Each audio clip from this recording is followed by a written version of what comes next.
So today we have CPI news coming out soon for pound, so pound dollar, and also CPI news coming out for dollar.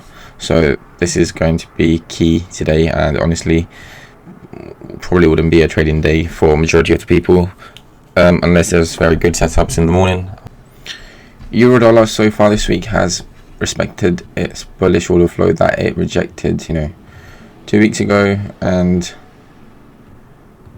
it has pushed up into this fair value gap and held last week. This week it's just been pushing higher back into that fair value gap so far. If we continue higher, potentially could go into this sell side liquidity, but that's too far to predict anything right now. You still have on the daily time frame these equal highs that was respected previously, and prices coming back into that level. And on the daily time frame we have these fair value gaps that started the year, and also this fair value gap right here. So let's see, Monday price to open bullish engulfing candle, Tuesday another strong bullish candle. Ideally I want to see price continue higher, at least to this highs today. With CPI going on, it's most likely going to hit that level. So let's see. For our time frame, we rejected this drawn liquidity on Monday. If you look at my Monday videos, this was my prediction, and then price pushed up with strong displacement. The displacement is not really seen on the 60 minute or 240, but on 15 minute it's more clearer. We put this, respected these fair value gaps, pushed down, didn't hold this fair value gap because it's a weaker fair value gap that came into a drawn liquidity, liquidity, and since then we've been slowly making our way up. Look at this. This is another 3 candle fair value gap pattern. Price most likely will come into this middle, potentially drop into this or this 50% or all the way down, and then push up. Just a play, but we have CPI today, so ideally I wouldn't trade any of that. On the 1 hour time frame, let's see what happened yesterday. All right, this was on Thursday. Price is just slowly making its way up. Yesterday price came up. I had my target drawn liquidity set at this high.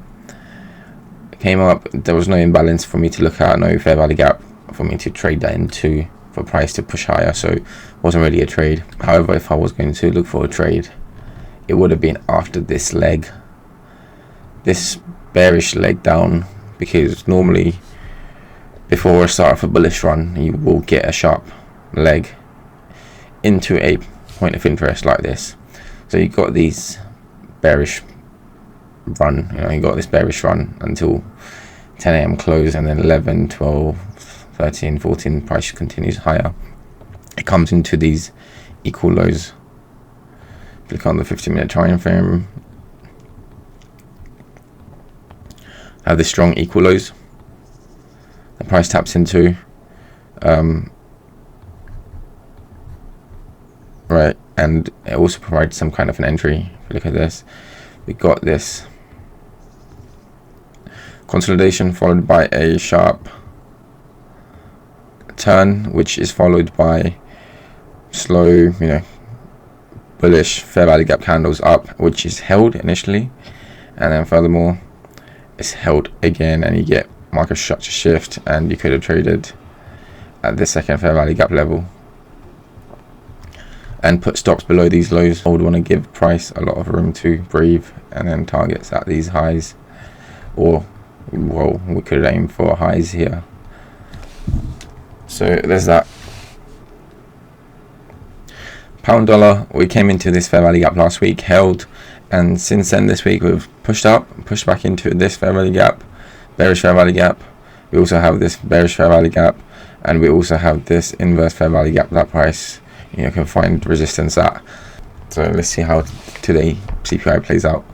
Ideally we still got this bearish fair value gap, right, and also this inverse fair value gap, which I think is probably stronger, and that's coming to that 50% level so far. Let's see. My prediction after these rejections, especially the displacement on 240, was price will continue higher. It's coming to that level. Yeah, you can see my videos from Mondays and Tuesdays, well, from last week as well after these displacements, especially deep in discount, right, into a weekly time frame and daily time frame fair value gap, held with this bullish engulfing candle. Since then, slowly making its way up. It's clearer on pound dollar compared to euro dollar because you have this strong displacement on the 240 time frame. I was predicting price to come deeper into these levels and then push higher. However, it looks like we've just taken off. These equal highs are cleared, and then you also have these equal highs below this fair value gap, which is another level that price could find resistance at a pretty strong level. You also have these equal highs, which is another strong level. And then, yeah, what was I predicting yesterday? Let's see. After we broke these highs, I was predicting price to pull back into this fair value gap and then push higher to these highs. However, we never got a pull back to that level. Price just, yep, we got this. We came into this fair value gap and held, especially with the PPI news coming in at half one. I didn't want to trade at this fair value gap. I wanted a deeper retracement because you never know what happens during the news. After this, price took off, you know, started the bullish displacement after the rejection of the 60-minute fair value gap, and my prediction was up to that high. I guess I could have taken an entry around these levels after price displaced, held, market structure shift, and probably could have taken an entry either there or here. And then price took off, and that is now consolidating around these areas. Cool.